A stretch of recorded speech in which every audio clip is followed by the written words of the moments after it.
is Saukrates. I've made music my profession for the larger half of my life, a good 15 years. Hi, I'm Pete Carmichael. I'm a musician, singer-songwriter from Toronto. I play in a band called the Diableros. My name is Rochester, aka Juice, and what I do is I'm a recording artist for Eagle Eye Records, man. My name is Ayce. I'm a rapper slash singer slash actor slash producer slash writer, and yeah. And my name is Leeksz, and I'm a rapper slash actor slash dancer, and that's about it. My job is, people contact me usually because they know my body of work. They want to make a record. Either they're a solo artist and they're getting a bunch of musicians together, you know, getting a bunch of musicians together, or they're a band. What's going on? OTA Live, Harper, Rez Digital, hanging out, and you can also check us out, cityonmyback.com. What up? I'm talking with Mila about technology in the past 10 years and how it's affected music. In the past 10 years, what have been the biggest changes in music? The biggest change is the internet. Digital era just changed everything. It's just like two completely different realities. I think, yeah, definitely the internet. I think the biggest change that the internet has actually brought on is that it's kind of changed the relationship that people have with music as far as how they find out about music. Like before, there was more of a system as to how people kind of found out what was new and what was hot, and there were kind of governing bodies that kind of dictated more as to like what was, you know, hot, right? So for example, like you could turn on like Rap City or The Mix, or turn on like, you know, college radio, Yeah. or whatever the case may be, and like those were the authorities, you know what I mean? And you kind of just like, you kind of went off of that.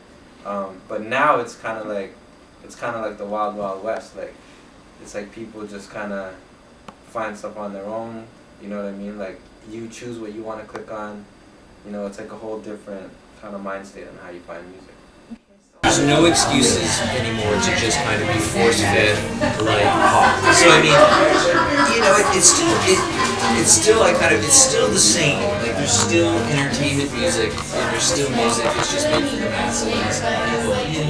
People eat it up, and that's the way it is, because that's the function. Yeah. You know, like you can't expect an 8-year-old girl and boy to want to get into something that's weird.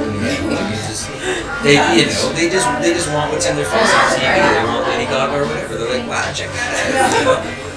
Which is totally valid. But I mean, that's the way I think what's changed for me is like there's completely the two industries, like people making music on a kind of like real level, or then there's just the pop machine. Like, and Really, given our music more international exposure, because if people write about it on a blog or something, it's printed up on a website that a lot of people read from all over the world, then we get exposure. It's like we have fans in El Salvador and Belgium and stuff like that, so it's, you know, it's a strange existence. Whereas before, when I used to play in a band when I was younger, I would only just, you know, my friends would hear about it, and then we'd hope that friends of friends would hear about it, and so on, and it would expand that way. It's a different sort of expansion for success, operating like that, being totally wide open on the internet. The internet, everybody's on the internet, worldwide.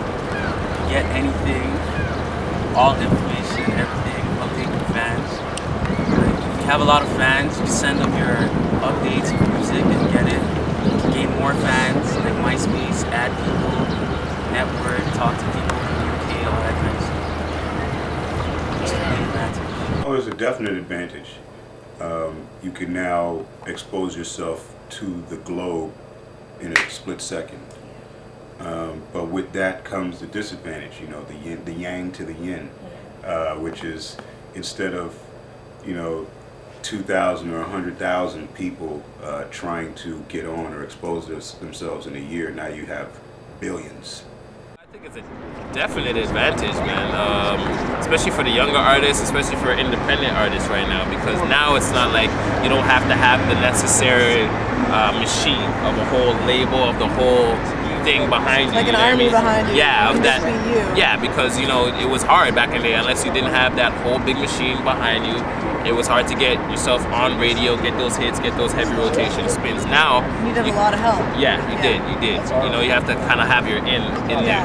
So now with the power of the YouTube and MySpace, Twitter, Facebook, and all that stuff, people can make their own independent push. You know what I mean? It helped a lot because actually, whenever you just make any like new song, or if you put together a mixtape or something, all you do is just post the link. And, people just click it. Some people are curious, they just want to listen, and then that's how you can gain fans, build up a fan base from there. That person tells somebody else, and it just expands. The internet's been a good tool, YouTube, Twitter, Facebook, everything. So I just wanna be successful. Well, my advice would be to learn the technology if you haven't already gotten a grasp of it. Invest in yourself. Go get the laptop, get the programs. Get yourself a quality microphone, and take more control of the creative side, and then also look into doing some research as far as independence and how to move your own material, and if you are looking for a major deal, I mean, when they see you doing that already, now you've got some negotiation power as you built a following. After seeing how many artists in the past 3-4 years have been discovered off of MySpace and YouTube doing their own thing, that would be the best advice I could give, is to take it into your own hands. Where my guitars at? Yeah. Sminky.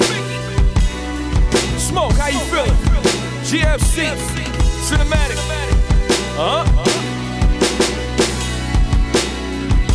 I got this rush, man. I feel amazing. Let me explain it though. I'm feeling like Bill Gates right after he left Harvard, or Aladdin just